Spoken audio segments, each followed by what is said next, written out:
CSKA მუნიციპალიტეტის წარმომადგენლობითი ორგანო საკრებულოსა და თვითმმართველი ქალაქის თვითმმართველი თემის მერის მორიგი არჩევნებისთვის აქტიურად ემზადება. სწორედ ამიტომ საარჩევნო საკითხებთან დაკავშირებით ახალგაზრდების ცნობიერების ამაღლებისა და მათი ინფორმირებულობის გაზრდის მიზნით ადმინისტრაცია შეხვედრებს მართავს. ახალგაზრდობის სააგენტოსთან ერთად საინფორმაციო შეხვედრა ამჯერად ახმეტის მუნიციპალიტეტის სოფელ დუიში გაიმართა, რომლის ფარგლებშიც CSKA-ს თავმჯდომარემ მრცლად ისაუბრა არჩევნების ისტორიაზე, ამორჩევლის როლსა და საარჩევნო უფლებაზე. შეგახსენებთ, რომ ადგილობრივი თვითმმართველობის არჩევნები საქართველოში 2025 წლის 4 ოქტომბერს ჩატარდება. მუნიციპალიტეტის ორგანოთა არჩევნების მოახლოებასთან დაკავშირებით ინტენსიურ რეჟიმში ხორციელდება სხვადასხვა საგანმანათლებლო და საინფორმაციო შეხვედრები.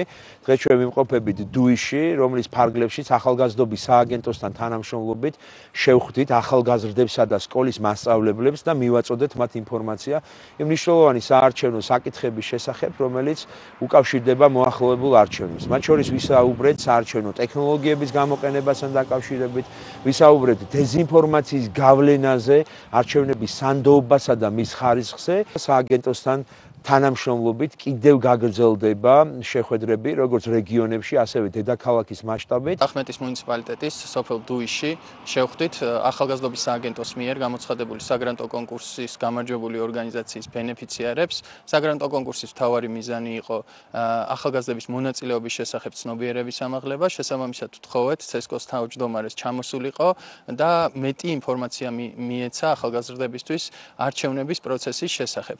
შეხვედრა საკმაოდ საინტერესოდ წარიმართა და ახალგაზრდობის სააგენტო გააგრძელებს CSKA-სთან ერთად მსგავსი ტიპის შეხვედრების ორგანიზებას. დღეს მე დავესწარი შეხვედრას, რომელიც ეხებოდა არჩევნებში მონაწილეობას და ეს ჩემთვის ძალიან მნიშვნელოვანია, იმიტომ რომ შემდეგ არჩევნებზე მეც უნდა მივიღო მონაწილეობა, ასევე გავიგე ინფორმაცია ახალგაზრდული პროექტების